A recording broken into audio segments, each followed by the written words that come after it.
Fiona, sit. I'm stretching step.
Now that Steve has been so beautifully placed, I'd like to take this opportunity to warmly welcome each and every one of you here today to this celebration and to this farewell. Thinking about today, it seemed to me that Steve, also known as Meady, Mediocre, Sniffer, Tweaky, Demented Grasshopper, OJ, and St. Vitus Dance, has, albeit unintentionally, presented us with a series of tall orders. Many of you might say that that was in keeping with his character. It is a tall order to wake up knowing that today is the day that you have to say farewell to the physical presence of the person that you love. It is a tall order to then have to travel by bike or train or car, knowing that that is your purpose. And it is a tall order on arrival to have to wear a mask and to keep your distance from friends and family, many of whom you might not have seen for months or even years. It is an especially tall order when every instinct in you is urging you to reach out, to hold, to hug, to console. And it's a tall order to have to sit in this room, separated by COVID regulations from some of the people you care about most in the world, and it's an even taller order to be faced head-on with the unparalleled task of saying goodbye to Steve. All of today is a tall order, and so I want to start by thanking each and every one of you in this room and each and every one of you outside listening to this ceremony through the speaker for being up to this task. It is our love and our respect for Steve, a man whose life so positively impacted so many thousands of people, both personally and professionally, that make us equal to this task today. And it is our love and respect for Steve and for each other that will enable this occasion to be everything that it needs to be. Always larger than life, Steve undoubtedly had the most exceptional journey here today. A journey encompassing for one last time the fast lane of the M40, where I am told on good authority that full beans were given and the magical delight of a 3-figure speed was achieved. It's said that 4 wheels move the body, but 2 wheels move the soul. And so it's fitting that Steve's final vehicle was a Hayabusa, the fastest motorcycle hearse in the world. And true to form, Steve's entrance to his final exit was larger than life. And like him, it was fast and loud and consummately professional. The outpouring of love and affection and respect for Steve since his death on the 18th of October, the day before his 66th birthday, his sense of timing was always exquisite, has been quite overwhelming to witness. He was so many things to so many people. Both Chris, his brother, and Fran, his wife, described Steve to me as a chameleon. And Steve could certainly shape himself to be who was needed and what was needed in any given situation. While certain elements remained fixed, like his volume and his ability to fill expletives into a sentence more than there were words, he had a consummate knack for reading people. He knew instantly and instinctively how to reach past any barriers and connect with people. Students, colleagues, IAM examiners, friends, neighbours, everyone he met felt his intense energy and his interest. And as a teacher, this talent meant that he was simply world-class.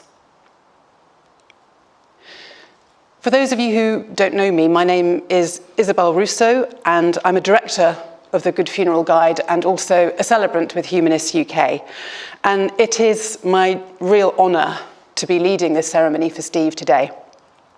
I had the fortune of becoming his friend before he died. And the last time that we met at the end of August, we began to talk about what he might like for his funeral ceremony. And there are not many who would have the courage to embark upon that conversation. As some of you all know, the plan had been that we'd work together over the following months to shape a ceremony that he felt covered everything that he wanted to say, as well as giving everyone the opportunity to listen to some damn fine music. However, these unprecedented times dramatically swept that plan away, and the process had to be abandoned. Now, though I do feel somehow that Steve will ultimately have the last word today, the change of tack has felt entirely appropriate, and I'm really grateful to those members of Steve's family who have spoken to me and shared memories and thoughts and written some beautiful tributes that we'll soon hear. When I met with Steve last on that sunny afternoon, he looked relaxed and healthy, which was disconcerting given I knew just how much treatment he was having and how much pain he had been suffering. And when I asked him what he wanted from his ceremony, he looked me straight in the eye and said, "I want people to leave feeling uplifted. I want people to know that I face this head on and was unflinching, that I faced everything, that I knew what was happening and that I wasn't afraid. I want people to leave feeling as okay as they possibly can. In accordance with Steve's outlook, we've agreed that this ceremony would be a non-religious one. However, please be reassured that this is an all-embracing space, and all faiths and all outlooks are welcome. And there'll also be time for private reflection during the ceremony and afterwards as well, of course. While Steve was essentially an atheist, he was drawn to the myths and the wisdom of both ancient Egypt and ancient England, particularly as manifest in the monuments of Stonehenge and Avebury, where we went for a walk after our lunch. And he resonated entirely with the design of this beautiful ceremonial hall. Graham Brown, the person who designed and then built this hall, was a friend of Steve's, and I spoke to him last week, and he said something really interesting about the building, which I'd like to share with you because I think it helps place us. He said, when we're in the face of losing something so precious, the embrace that we need is not a logical one. And so this building is constructed to be that embrace. And the key feature, if you look up, is the atrium circle, constructed using a reciprocal framework technique with these 7 beams. And this provides a focus not only for our emotional release, but also for releasing the person who has died, for releasing Steve. So, whatever your belief system, please know that all of your feelings, your tears, your laughter are welcome here. And take comfort from the knowledge that, as well as a farewell, this ceremony is a celebration, an acknowledgement of our affection, an acknowledgement of Steve's legacy. And in this way, we will ensure that our love is not buried with his death.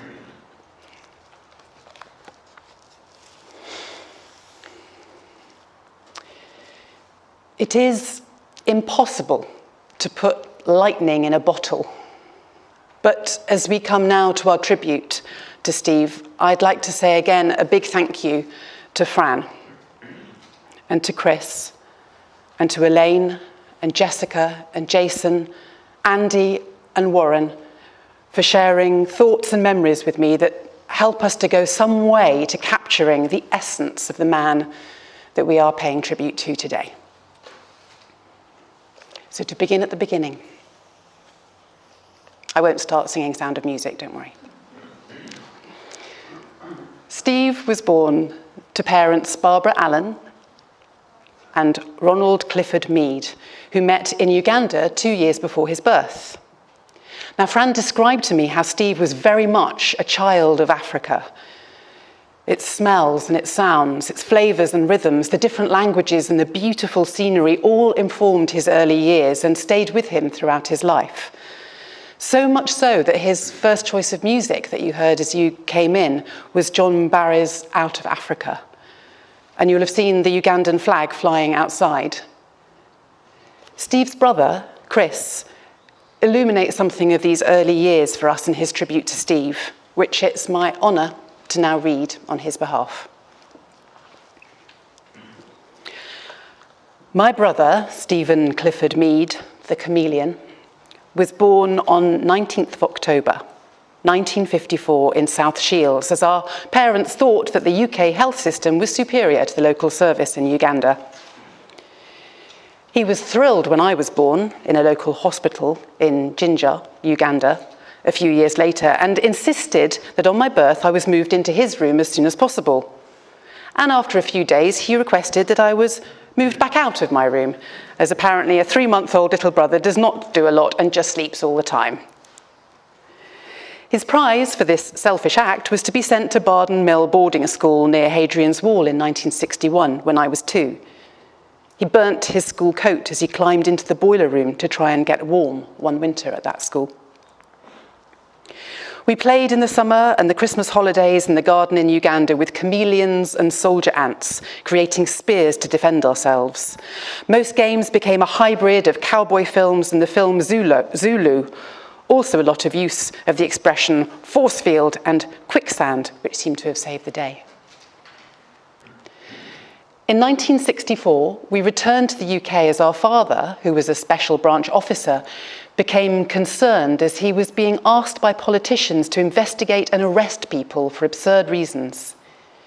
He decided to retrain as a teacher, and we all began 4 years in Jesmond in Newcastle from 1964 to 1968. And during this period, Steve and I built airfix kits, played Monopoly, I never won, Scalextrics, skived from Sunday school, got chased by teddy boys, and I stabbed him once or twice. In self-defense, he says. But yeah, I think we need to unpick that one later. After a few chilly winters and with a school teacher dad, we moved to Bahrain, where we enjoyed sailing and swimming. Steve was the fastest backstroke swimmer in the school, basketball and smoking, followed by girls, which started to distract him from his schoolwork. He spent hours drawing Andy Capp cartoons and named his GP14 sailing dinghy after the aforementioned Geordie Star. We spent Sundays on a small island nicknamed Flip-Flop Island in a bay near Jaffa Sailing Club.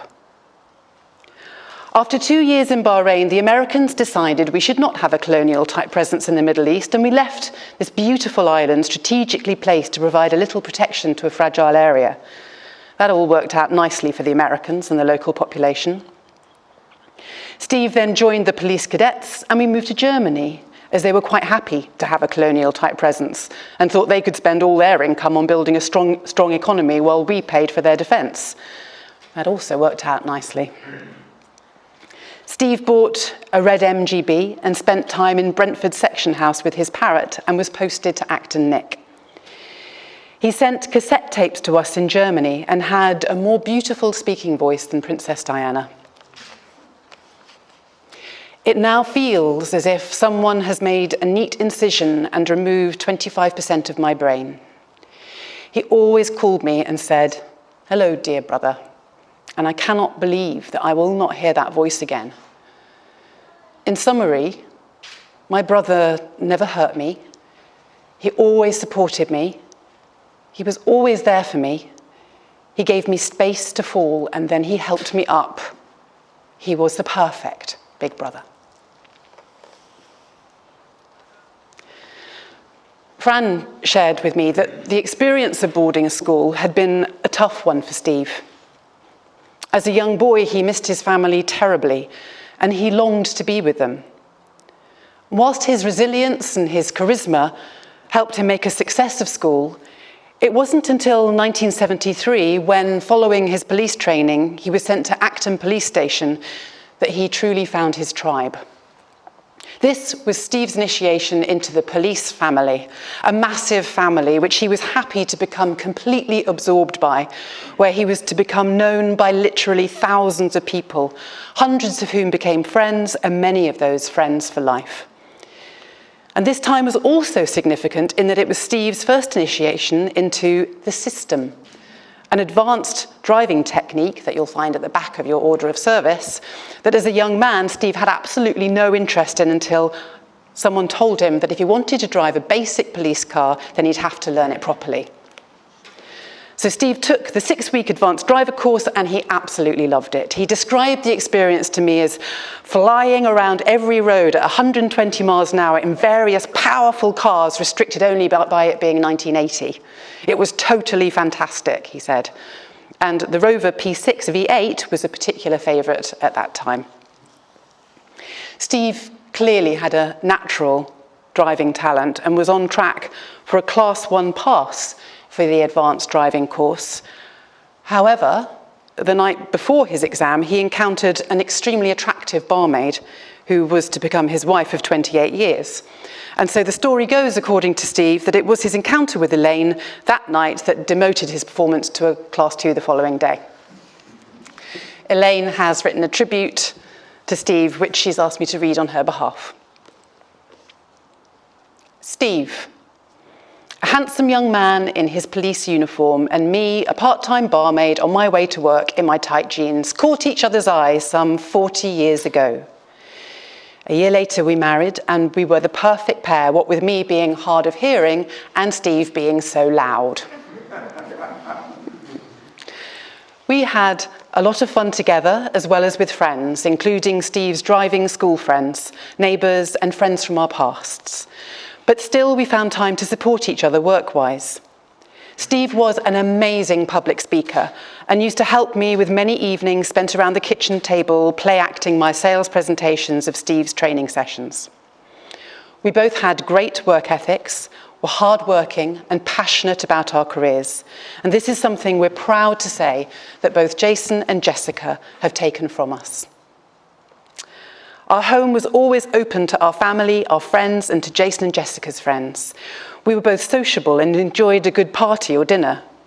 Jason's and Jessica's birthdays were always celebrated every year with kids gathered around having fun, eating cake, and Steve would always manage to get them singing his favourite Queen song, Another One Bites the Dust.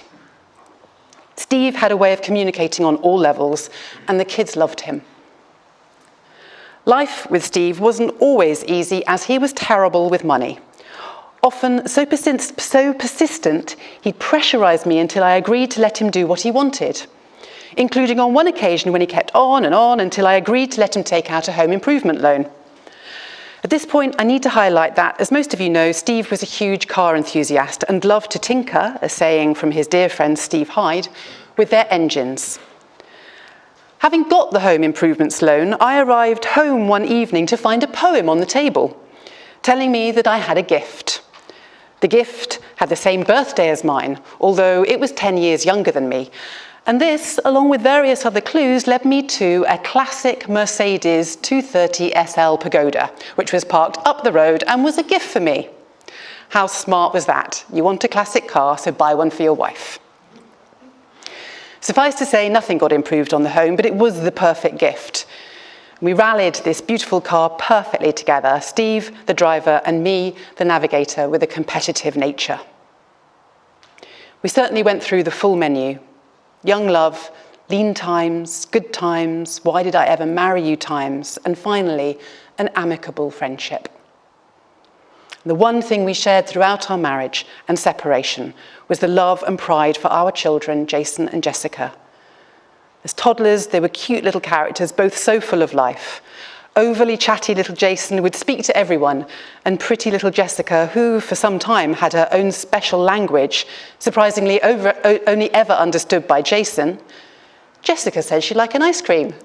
Jessica said she'd like more pizza. Jessica said she'd like Jason to have them too. You encouraged their cheekiness, Steve, and from you, they took confidence and strength of character.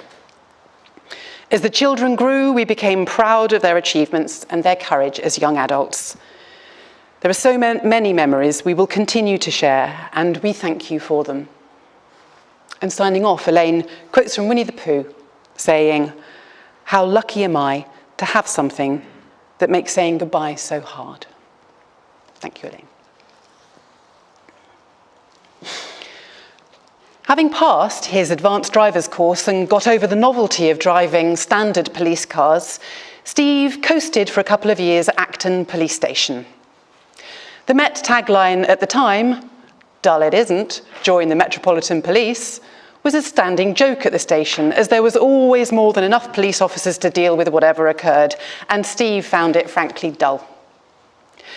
When asked, therefore, if he wanted to go on the crime squad, Steve leapt at the opportunity and, armed with a new job description, the teeny weeny Sweeney, and a glove box full of chocolate to get him through the day, Steve threw himself into the crime squad, collating statements and following the threads of new and exciting crimes, only to find that, in his own words, he got bored after 2 murders. Fortunately for Steve, the opportunity to apply for his dream job came quickly into view, as there was an opening for a police driver instructor at Hendon's Metropolitan Police Motor Driving School. Steve's application was accepted, and before long he was enjoying an 8-week induction course to become a police driving instructor at the internationally recognised, toughest and most capable, rigorous police driving school. Steve was finally in an environment that was really suited to what he had to offer. He passed his induction course with flying colours and was soon working as a PC driving instructor. He was a natural, and he described to me how he realised that his ability to read the road meant he could see things before they happened. And matched with this was his ability to read people, to understand their psychology and to predict their faults. So he said, I was able to communicate with them in a no-cuddles way that improved their process and unlocked their potential. After 3 years, Steve passed his exams to become a sergeant. Although this was a promotion, it took him away from the driving school to what he again described as a boring as hell desk job as a custody sergeant in West Hendon Police Station. So it was without a second's hesitation that he whisked himself straight back to the school after a phone call from Chief Inspector Roger Croom asking him if he would like to return. After 3 days of training, during which the instructor said he had never been driven down the A4 so quickly, Steve was promoted to being an advanced driving teacher, and for the next decade, he was genuinely in his element. He taught back-to-back driving courses, meeting and training thousands of people from all strata of life. He was in the DNA of the school and was entrusted with developing its offering as he took over the development of protocol driver training that had been initiated by Clive Pouncey. And this included, of course, developing the anti-hijack course, which he famously taught to Princess Diana. And over a golden period of time, Steve was training the royalty protection teams, special branch teams, royal household chauffeurs, firearms teams, and individuals from the military, including those from the 22nd Special Air Service. And as much as Steve was in the DNA of the school, he was also in the DNA of the bar and of the snooker tables. In fact, Steve did explicitly instruct me to say, oh, and of course, we mustn't forget the bar. And then he told me to leave a pause and then smile, but I don't think I can do that very well. I'll try again later. He clearly worked very, very hard, and he played very, very hard at Hendon, and he won the admiration and friendship on both counts of so many, some of whom we're going to hear tributes from now, starting with his dear friend Warren. Warren writes, I first met Steve in 1992 on my instructor's course at Hendon Driving School, where Steve was a sergeant. 9 nervous potential instructors sat at a table in the canteen. In comes Steve, grabs a seat, sits down in the middle of us and shouts, "Morning, wankers!" He then introduces us to a new vocabulary where it's important to break words up to fit in an expletive. So that morning I learnt fan-fucking-tastic, abso-fucking-lutely, and many others. Steve shouted at us for about 10 minutes until our actual instructor, another sergeant, arrived. He hadn't heard Steve's conversation, but said, "I'm sorry about that, you've just been meaded." It was a new verb that came to mean so much to us all. I passed my course and started as an instructor and was given a locker next to Steve. My mornings changing into uniform would never be the same. At no point did I feel completely safe. Being play-whipped with a towel by Sergeant Mead was the least of it. He was, after all, my new reporting sergeant. But this was just the start of a great new friendship that extended beyond work. We worked hard and, on occasions, parted harder. Throughout, Steve was an honest and a loyal friend, and I just hope that he thought the same of me. In short, he was uncompromising and confident, but unbelievably kind. And, without a doubt, the noisiest person I've ever met. Thank you, Warren. Steve and Fran received literally hundreds of messages, both before and after Steve died, from colleagues sharing stories, expressing how much he meant to them and how much he taught them. And here are excerpts just from 2. Dick Lemasny writes, "Where do I start? I suppose the best place is to shout abuse at you." Here we go again. Wanker! I've never done it in a ceremony before. Thanks, Steve. That is the phrase that I will always remember as being one of my favourite chants that you bellowed no matter where you were. Even my Evie remembers it and throws it at me often. Some of my fondest memories have been shared with a fantastic group of people that were at the driving school where we were there, and you played a huge part in that. It wasn't like going to work, more like meeting mates at a really cool, interesting and exciting playroom. The days spent on SDU were some of the most exhilarating. You once took me and Northie for SDU in the white Volvo T5, which at its time was a rocket ship. I'll always remember it because it was winter with snow on the ground and we ended up driving over Bledlow Ridge. It was a crazy journey and one of the few times that my bum cheeks actually grabbed hold of the seat while I was driving. And you just sat there, calmly, sharing your pearls of wisdom with a side dish of verbal abuse. I loved it. And watching you on the anti-hijack wing was like watching the conductor of a full-piece orchestra whose musicians, Pouncey, Leonard, Fishy, Redford, Tracy, and I believe Sunderland, couldn't play a fucking note. But somehow, you always made it look like so much fun and, dare I say, quite skillful. When I managed to join you, I was ecstatic with joy. You are one of a kind and one of life's really good people, and I feel blessed that I had you as a mentor, a colleague, and a friend. And then Ian Widget Reitman writes, we met some years ago at Dunbar Garden Centre after you, Fran, and Steve had been on business in Edinburgh. It was like catching up with long-lost family. We all talked as if we'd been apart for minutes rather than years, so much so was the bond that had been created with him during my time at the driving school. My sincere condolences go out to you and to the family. He was like no other, and he will never be replaced. It was typical of him to never give up and to put up a fight like no other to the very end. A true legend. I worked closely with Steve on advanced car courses, but mainly the anti-hijack course, which was aimed directly at those drivers in a VIP role and needed specialist skills to achieve this. Steve, from the outset, was instrumental in creating this course, which was later given royal approval by Princess Diana. I'm sure you will have seen the pictures and no doubt heard the story. But it is the royals in mind that I give you this other anecdote. One Friday afternoon, when students had been dismissed for the weekend, some instructors were congregating in the admin office on the first floor with Steve for a catch-up and a debrief. Steve must have recognised a fellow instructor down the main corridor, where all of the bosses had their own offices, that he wanted to speak to, and subsequently bellowed out in his enthusiastic way, yes, you've guessed it, "Wanker!" for everybody to hear, and most of Hendon too, and most of Berkhamsted. All of a sudden, Steve turns white and exclaims, "Fuck!" and immediately about turns and legs it out of the office in the opposite direction. Looking down the corridor, the face smiling back at us from around a door frame was none other than Prince William, who had obviously heard the shout.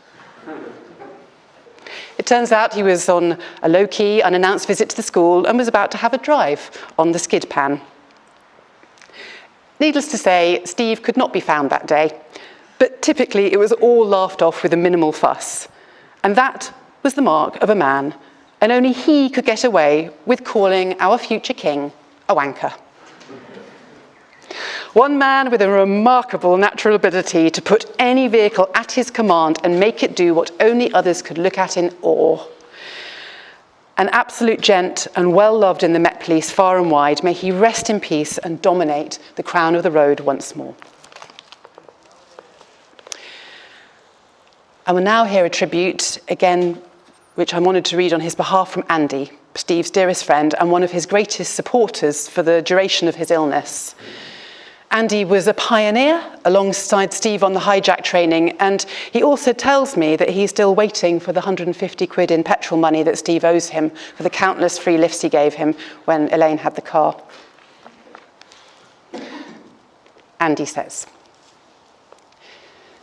Steve Mead, a great friend who was loud, with a heart of gold, and wonderfully, wonderfully uncouth, whose last words to me were, appropriately, "Bugger off, Leonard, you're boring me."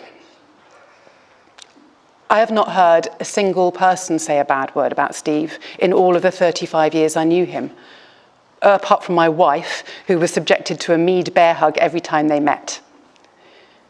What you saw was definitely what you got. You could never forget him, even if you wished you could. Many years ago, while on holiday in North Yorkshire, I was in a pub buying a beer. When I passed the time of day with a local man, we started chatting, and it transpired that he too was a retired Met Police officer now living in Yorkshire, who'd served in Acton Police Station. I told him the only person who I knew who'd also served there was Steve Mead, and his jaw hit the ground as he said, "He was on my shift. I was his supervising officer." Even when you were away trying to escape from the man, you couldn't. As a result of that conversation, Steve and I later went up to Yorkshire to see, and in fact we stayed with, the ex-sergeant Dave Higgins, stayed at his house. The three of us spent the evening having walked to that same pub, which is at the bottom of a very steep hill. And I'm delighted to tell you all that we got so uproariously drunk that at the end of the night, we had to get a cab back up to the top. Whenever I think about Steve, I smile. Rachel and I went on an Antarctic cruise just before Christmas last year, whereby we and most of the other passengers had all of our luggage stolen when the lorry carrying it to the airport was hijacked. Sympathy from Steve? No. He just looked me straight in the eyes and said, "God, who'd nick your clothes, Leonard?" So Steve, I'll miss you, mate. But there again, so will hundreds of others. And I have heard from a reliable source that St. Peter has just been called a wanker. Thank you, Andy.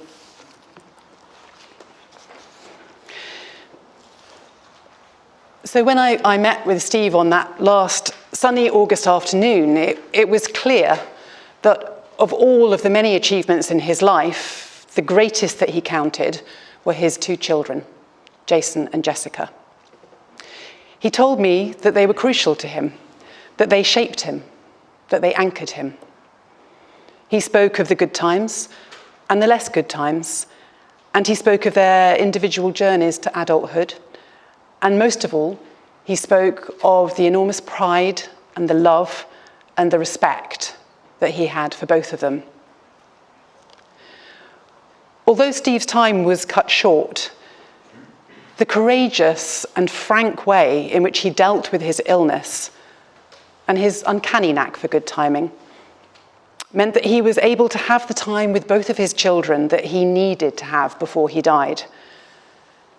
Both Jessica and Jason shared with me that they had been able to say everything they needed to say to their dad. And I'm sure that many of us in this room can truly connect with just how valuable a gift that really is. Both Jason and Jessica have written tributes to their father, and it is my honour to now share them with you. So Jason's tribute. Yes, of course, read it. Yes, I'm delighted you're reading it. Great. I just thought he wouldn't let me get away with it if I didn't stand up here and say something. Just want to say a big thank you, first of all, to everyone who made me feel so welcome on the ride this morning. It was a great experience to ride with my dad for a last time, and he was quiet for the whole thing, so it's a good start. My dad has always been a beacon of light and a shining example for me. He never drank, he always drove cautiously, he always kept to the speed limit, and he never swore. They fuck you up, your mum and dad. They may not mean to, but they do. They fill you with the faults they had and add some extra just for you. I don't really see them as faults. Quirks are probably a more accurate description of what I hope Dad passed on to me. He was gregarious. He had a cheery disposition, a tendency to look on the bright side,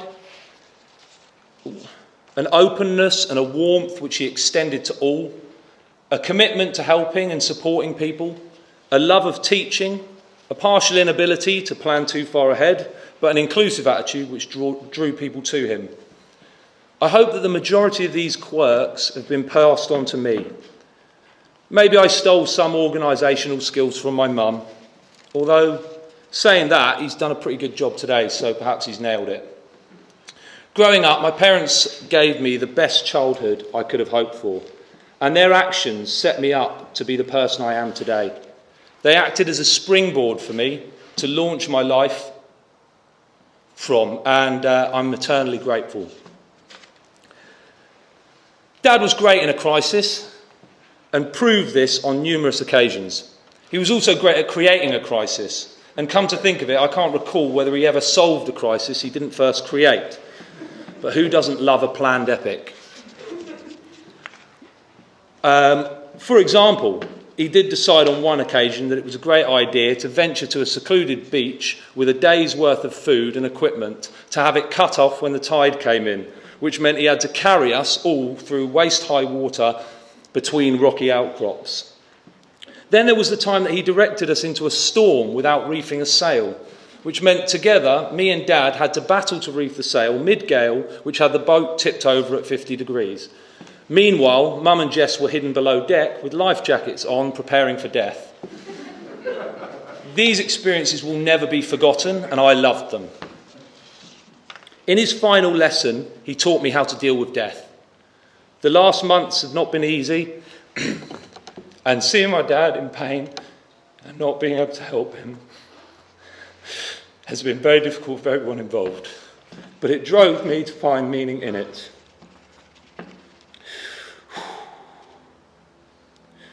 In one of our last outings together, I took him climbing to the coast so that we could spend the day together and he could see what I love to do. When at the edge of the cliff I said, I could push you off if you wanted. He laughed, but declined. He still had something to live for, and I loved every minute we spent together. I love you, Dad, and I couldn't be the man I am today without you. You were always supposed to die first. But we went through it together, and for that that will always be a gift. Nothing is left unsaid. Death is vital to life. Todd May and Seneca put it this way: for humans, an immortal life would be shapeless. It would be without borders or contours. Its colour would fade, and we would anticipate the fading from the outset. An immortal life would be impossible to make your life or my life, because it would drag on endlessly. Oh, hold on. He's trying to mess with me now. It would sooner or later just become a string of events lacking all format. It would be impossible to distinguish background from foreground. So let your tears flow, but let them also cease. Let the deepest sighs be drawn from your breast, but let them also find an end. And finally, a message that my dad gave to me, and I'll always remember, is stop comparing yourself to others. I don't care about them.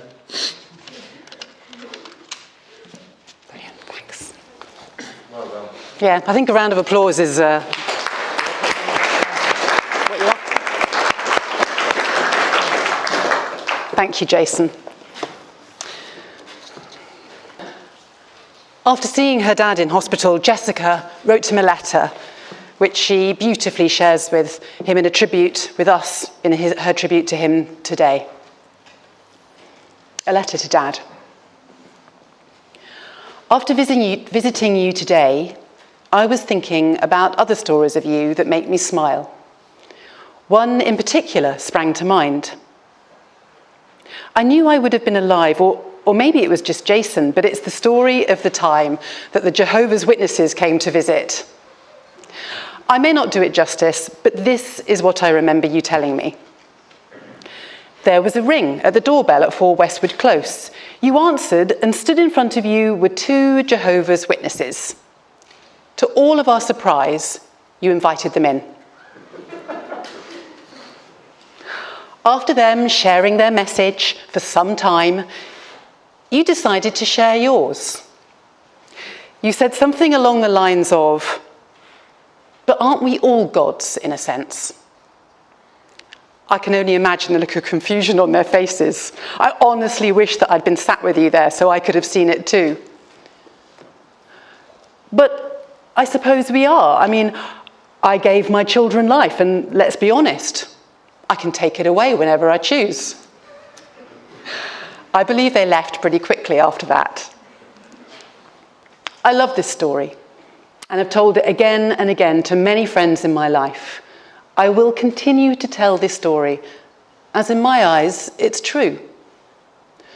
I think all children at some point in their life believe that their dad is invincible. I know I've always thought that of you, hence why I've called you the ox. Even though right now you feel weak, you will always be the ox in my eyes. Technically, you are invincible too, as part of you lives in mine and Jason's looks and in our personalities. People have always said that I look like you when I smile. At first, I thought, that's ridiculous. I've got hair. But now I realise that you are invincible. And this is how you are an ox, because you live inside me. Whatever happens, I promise you I will smile every day for the rest of my life, so people will see you. You will be invincible in my eyes and to my world for as long as I live. I love you so much. Never forget how proud I am of you and how lucky we are to be in each other's lives. Thank you for being the best dad and the best friend. I love you to the moon and back. Jessica.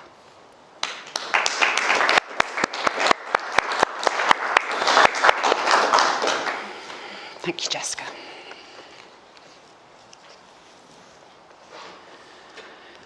I think it's true that we can draw comfort from the knowledge that Steve had a really good death.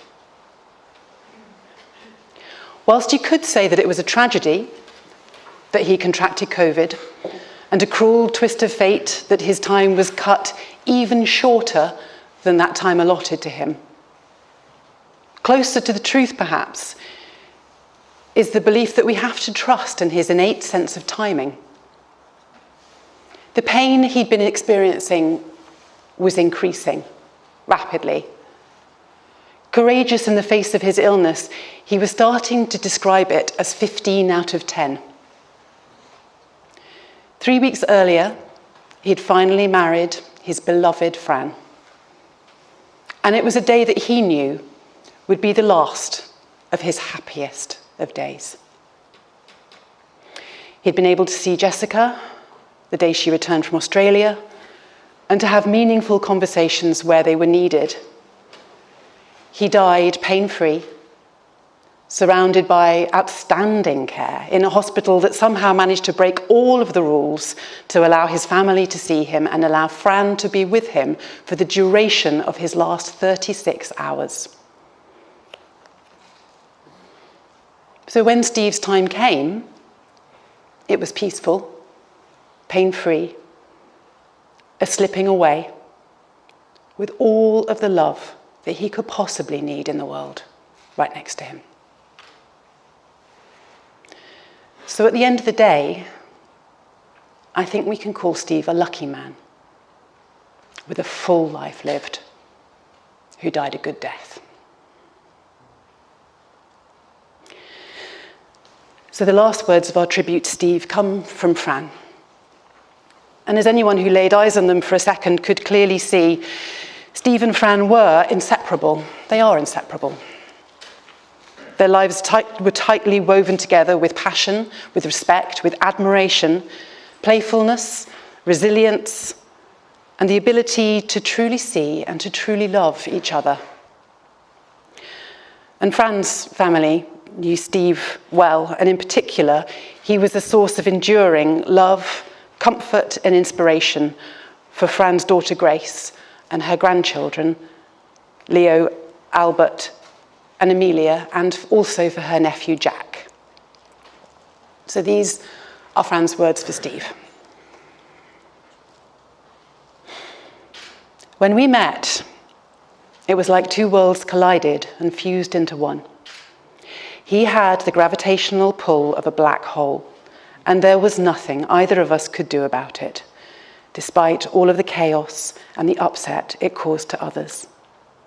Neither of us had been looking for a relationship.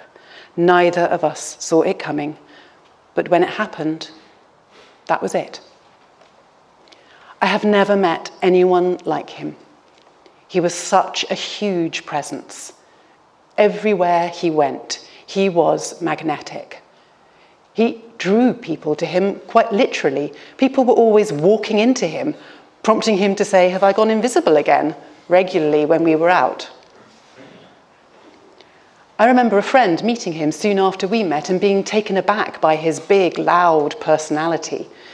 And she was concerned that I would be overwhelmed by such an energy. I remember her saying to me over a bottle of wine, "Be careful, don't lose yourself in him." But the opposite happened. I found myself in him, and him in me, and he in me. Something shifted in the universe, and we were both complete. And neither of us ever wanted anything or anyone else again. We just needed to be with each other. A few weeks ago, before he became ill with COVID, I had a profound thought that I found hard to articulate, and I still do. Words seemed too trite and inadequate. But it was a sudden, absolute understanding that when he died, he would be physically taking part of my soul with him, and he would be leaving part of his soul with me. I truly believe that's what's happened. It explains the pain and the void that I'm feeling at exactly the same time as a powerful sense of comfort, of feeling him all around me. And for the last hour, when I was just holding his hands and talking to him and telling him how wonderful he was and how happy he had made me, how everyone he loved would be okay, and that it was time to let go. In my head, I could hear strands of music, something I vaguely recognized but didn't know. And when I looked up the words I'd heard after he died, it was Faith Hill's "There You'll Be." Something of me is with him wherever he is, and something of him remains a part of me. That makes me feel strong enough to keep going without him. And I can hear him saying it, or rather bellowing it. Keep going. Keep going. I promise you, my darling, I will.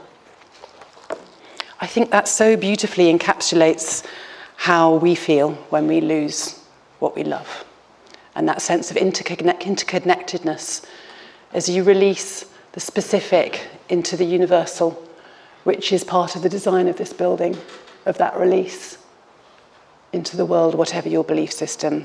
There's great comfort in those words. So thank you, Fran. We're now going to take some time for much needed reflection, no words, and we'll be accompanied by some pictures of Steve. So please just use this time to be with him in your thoughts, however you need that to be.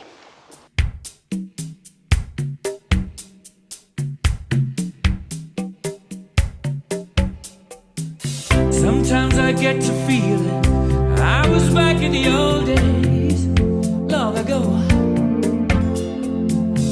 when we were kids, when we were young. Things seemed so perfect, you know. The days were endless, we were crazy, we were young. The sun was always shining, we just lived for fun. Sometimes it seems like lately, I just don't know, the rest of my life's been just a show. Those were the days of our lives. The bad things in life were so few.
So next to your chairs, you'll find a luggage tag and a Sharpie pen, hopefully. Whilst we listen to the next two pieces of music that were chosen by Steve, Pink Floyd, please do feel free, and if you're outside as well, there are luggage tags on the table just outside the hall. Feel free to write a message for Steve, whatever you feel you need or want that to be. Could just be one word beginning with W. And those will be taken and laid beside him gently at his final place of rest. Thank you.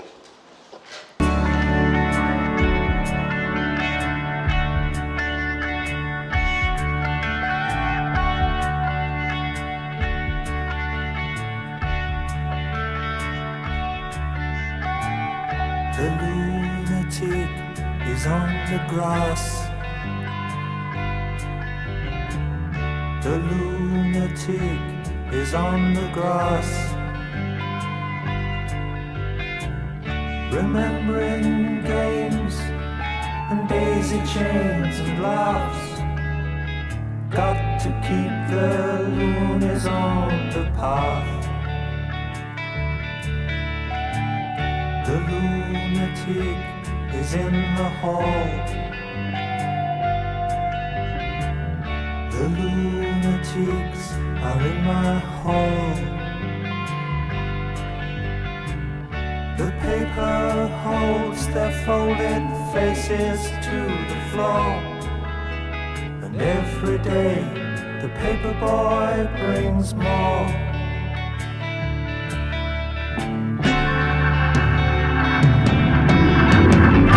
And if the dam breaks open many years too soon, and if there is no room upon the hill,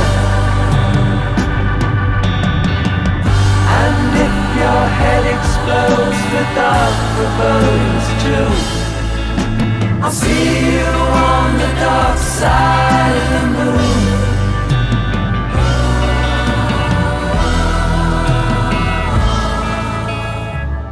The lunatic is in my head.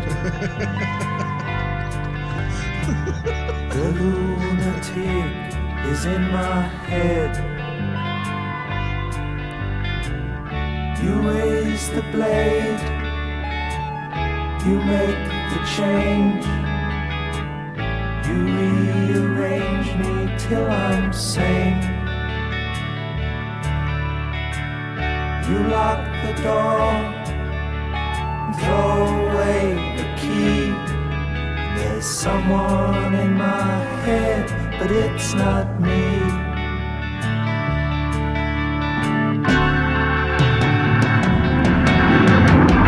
And if the cloud bursts, thunder in your ear, you shout and no one seems to hear. And if the band you're in starts playing different tunes, I'll see you on the dark side of the moon.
Taste all you feel, and all that you love, and all that you hate, all you distrust, all you save,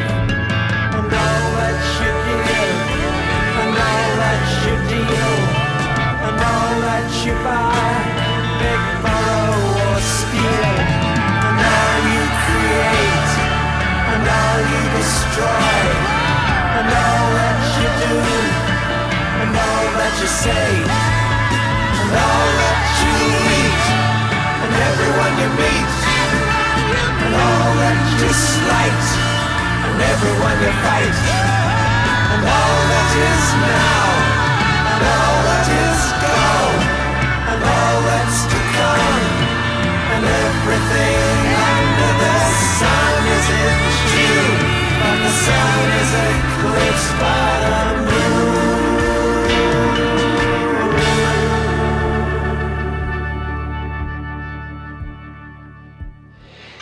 We've been celebrating the life and the legacy of Stephen Mead.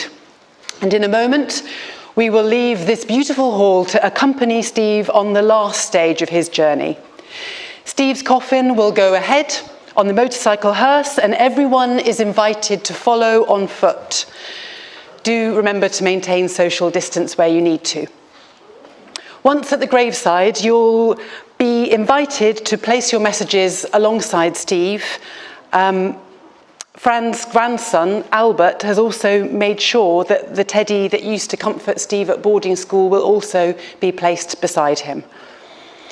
And Steve's final order, his final tall task, was that everyone should be made to do just a little bit of work at his ceremony, so you'll all be invited to help the backfilling of the grave. Fran would like to thank you all so much for your support and for being here today. Your presence is absolutely invaluable. And she also wanted to thank Steve for having the foresight and the wisdom to plan everything today. It's made it so easy knowing what he wanted, that what was happening was what he felt he needed and wanted. And finally, just before we take our leave, I think it's worth just taking a moment to think, if Steve were to have the last word today, what would it be? Wow! A final applause for Steve.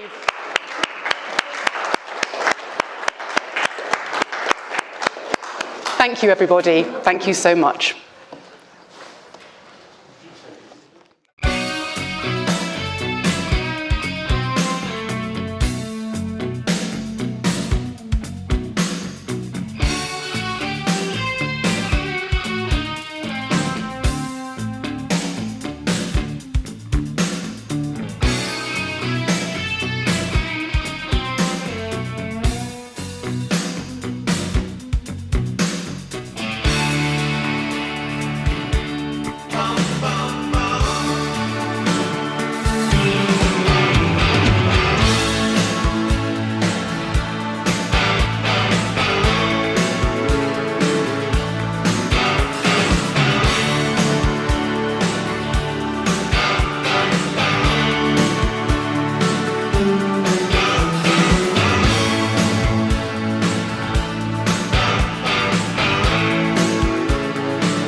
There's nothing much to take.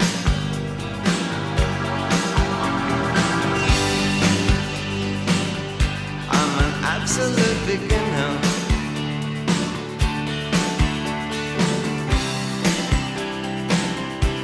But I'm absolutely sane.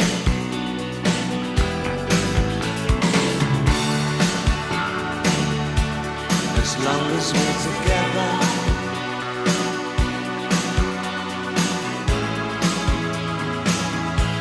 the rest can go to hell.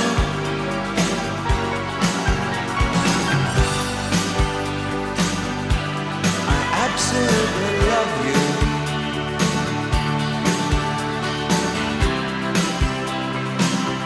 But we're absolute beginners.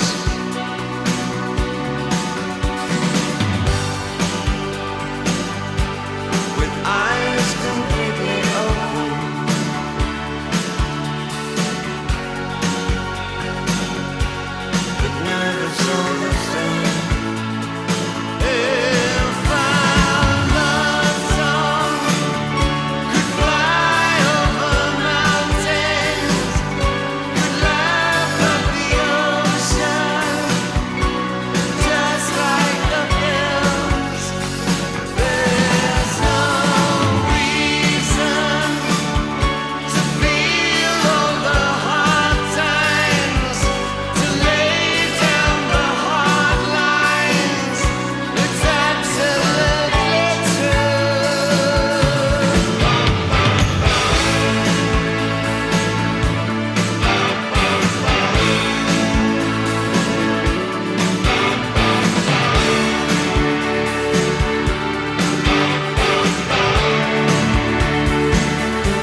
can't shake.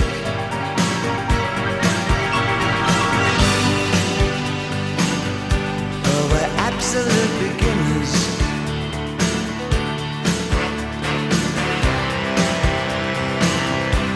With nothing much at stake.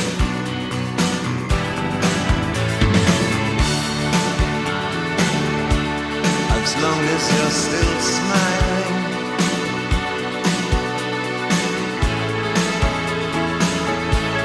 there's nothing more I